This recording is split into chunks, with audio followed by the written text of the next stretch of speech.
I've been to unbelievable places because of this job. It's really crazy. I've seen amazing places. Been to Rome, Hong Kong, Machu Picchu, all because of this job. And then there's other days. Like I had to go to Topeka, Kansas to do a show.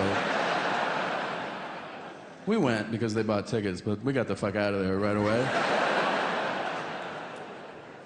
There was something that's pretty cool, though, that happened there, which is that my show there was protested by the Westboro Baptist Church.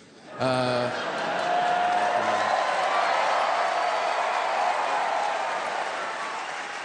don't know if you know them. Sometimes they're in the news. And if you're like, oh, really? There's a church in the news? But why? Well, sometimes they also protest dead soldiers' funerals, cool shit like that. And I was backstage, and my tour manager came in the room. He goes, hey, the Westboro Baptist Church is here. I was like, to see the show? Really? And he was like, no. So they're protesting, and they were out front with their dumb fucking signs. They're homemade signs because they're poor.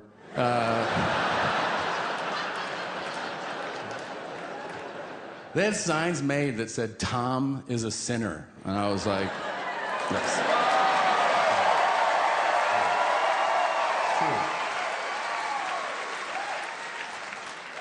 Then they had like real hateful signs too that said like God hates gays, but didn't say gay. It was another word.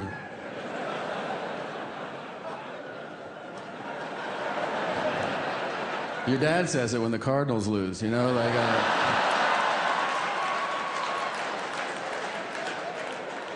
All right, your uncle. Somebody says it. I took offense, not so much to the word as the implication that God hates gays. I don't think that's true.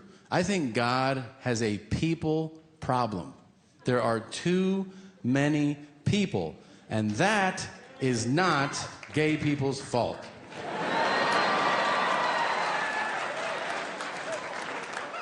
Because they butt fucked. Do I have to spell everything out for you guys? Like, Jesus.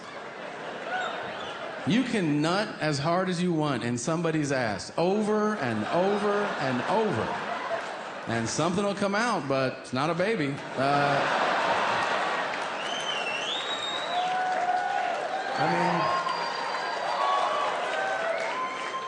Still worth taking a picture of, I would argue.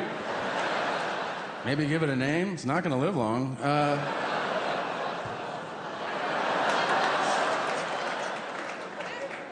I'm not gay, but I am not above checking out a dude. I'm serious. Like, if I'm at the beach and there's some super fucking, like, just yoked dude there, I'll be like, hey, nice. Very nice. What's your protein intake like? What do you do? Cardio and lift? Of course. And then a hot chick will walk by and I'll go, get the fuck out of here. What are you doing?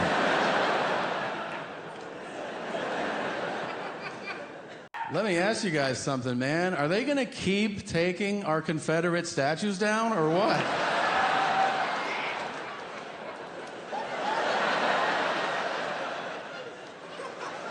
I'm just taking the temperature of the room. I don't know who's here, you know? Ugh. That's a weird one to start. All right.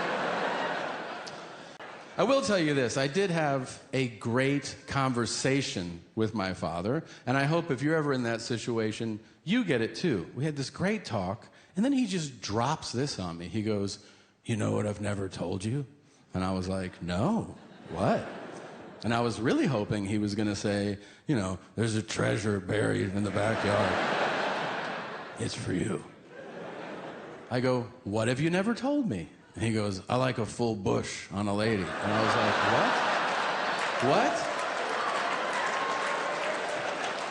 What? He goes, your mother keeps trimming hers. I go, hey, what the fuck, man? I go, why are you telling me this? And he goes, who am I supposed to tell?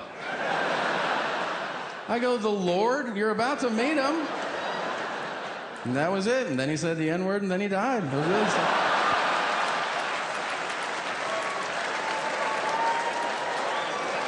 It was his last wish, all right? Yeah, Make-A-Wish was pissed.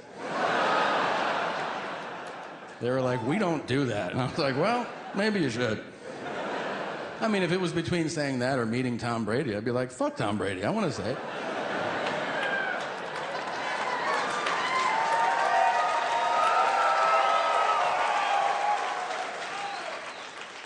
The truth is this, I'm happy to be doing stand-up again and actually standing, because not long ago, I had a sports-related injury. I don't know if you know this or not.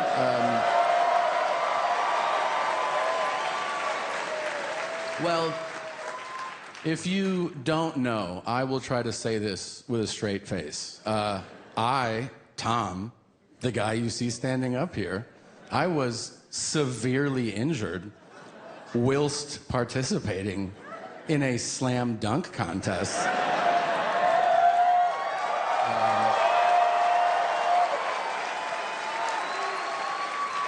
On a slightly lowered rim. Now, it was wild. If you don't know, I tore my patellar tendon right there, which, you know, whatever. Happened to Klay Thompson, happened to me. It happens to us, but I'm not Klay Thompson, so I also broke this arm. And it's all captured on video that I find very not funny, but a lot of people enjoy it. I have to tell people all the time, like, yeah, I didn't laugh a lot that night. And they're like, really? Yeah.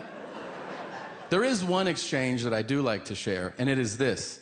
Immediately after I was hurt, I was in the emergency room, and I was badly hurt. I had a shattered arm, a leg that didn't function, and they were prepping me for the operating room. And at that time, a trauma surgeon came into that room, and he looked at my x-rays, and he goes, car accident? And I got to lay there and go, dunk contest.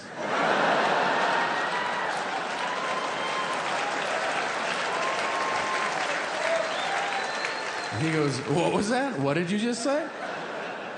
And I go, slam motherfucking dunk contest. And he goes, did a car hit you while you were dunking? I said, why don't you do your fucking job, all right? Some people don't know this. I was in the hospital for 3 weeks. That's a long time. And I don't think I would have made it through it if it weren't for my dear, dear friend, Dilaudid. Yeah. I did not realize that I have been fucking around with weed all these years when narcotics is where it's at, all right? That shit is electric. And if anybody ever offers you an oxy, say, hit me 2 times, because they're amazing and nothing bad will happen to you. Nah, your life will fall apart, but it'll feel good while it's happening.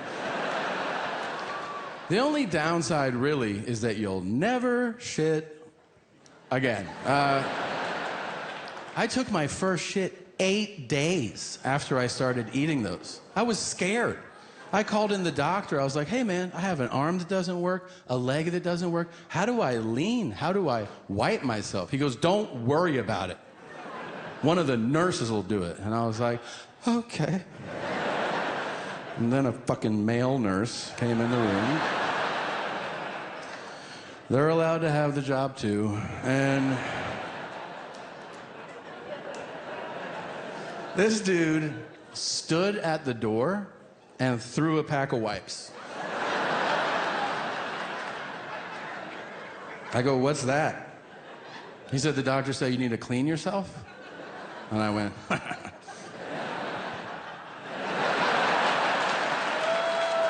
you're gonna do it.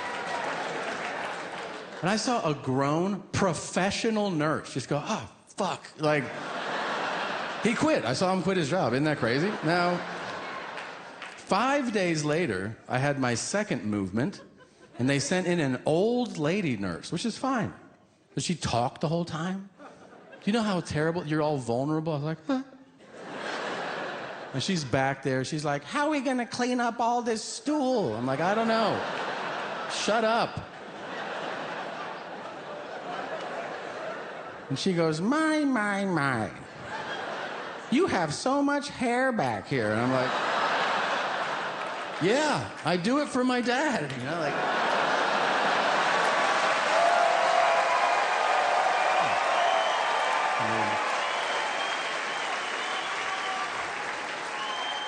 I like to picture him up in heaven looking down, you know. Look at that hair on my son, isn't that nice? And God's with him, that is nice. I picture my dad naked, you know. I picture everybody in heaven naked. I don't think you're in heaven like, what shirt should I wear today? I think people are naked. I think God's naked. I think after a while it makes sense that my father would notice that God has a fucking piece on him, you know? It's God. I think it's enormous and glorious. I think it's blue. And I think it has a golden hue around it. I think after a while my dad would go, you know, can I touch that? And God's like, of course. You are one of my children.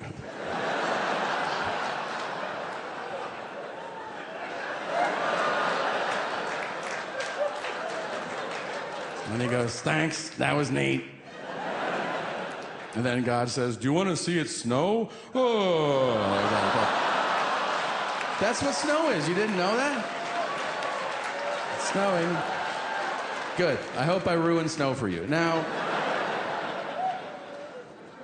it took me 6 months of pretty intense rehab, PT and OT. Shout out to all the PTs and OTs in the world out there working with people. Fantastic. Well, they worked with me so that I could move around again normally and naturally. I wish my dad was still here, you know. He died a few months ago, and I understand it's part of life, you know, it happens to everybody. And, you know, I'd never visited somebody sick in the hospital. That was a new experience for me. And it's strange, if you've never done it, you get to the hospital, and then somebody that works there goes, are you here to see? And you go, yeah. And they go, yeah, they're going to die soon. And you're like, I thought so too, that's why I came. And then they go, you can go in there and watch that now. And you're like, thanks. Personally, I feel like watching somebody die that you're not trying to kill is weird, you know? Like, it's different if you have somebody, you know, and you're like, and they go, I'm dying. You're like, I know, I want you dead. That's why I'm doing this. But that probably feels good. I don't know. I'm assuming it's a euphoric feeling that you chase forever and ever. But ask Garth Brooks. He'll tell you all about it. So.